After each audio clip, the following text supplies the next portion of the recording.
একটা ছোট্ট গ্রামে থাকত রমেশ নামে এক গরিব মানুষ। তার সবচেয়ে কাছের সঙ্গী ছিল একটি গাধা, নাম তার কালু। কালু, তুই শুধু গাধা নোস, তুই আমার বন্ধু।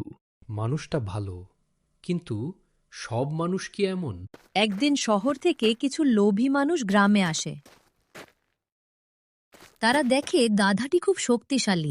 এই গাধা আমাদের কাজে লাগবে, বেশি বোঝা তুলবে।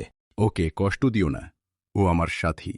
একদিন নদী পার হতে গিয়ে কালু হঠাৎ বসে পড়ে। সব বোঝা ভিজে ভারী হয়ে যায়। এই গাধা কাজের না।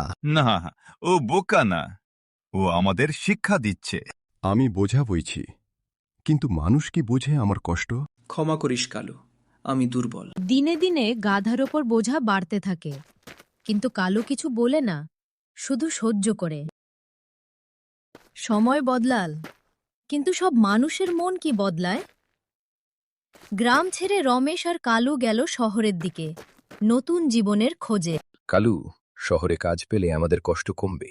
জায়গা বদলালেও মানুষের মন এক থাকে। সেদিন মানুষ বুঝল, শক্তি দিয়ে নয়, বুদ্ধি আর দয়া দিয়েই জয় হয়। আজ থেকে কেউ কারো উপর জুলুম করবে না। মানুষ যদি বোঝে, পৃথিবী সুন্দর হয়। শহরের এক ধনী ব্যবসায়ী রমেশকে কাজ দেয়, কিন্তু তার চোখে শুধু লাভ, দয়া নয়। এই গাধাকে দিনে রাতে কাজ করাতে হবে। কিন্তু ও অসুস্থ হয়ে পড়বে। চুপ, না হলে কাজ ছাড়। কালু কিছু বলল না, কিন্তু সেদিন তার চোখে ছিল এক অদ্ভুত দৃঢ়তা। কালু, কি করছিস? সহ্য করারও একটা শেষ আছে।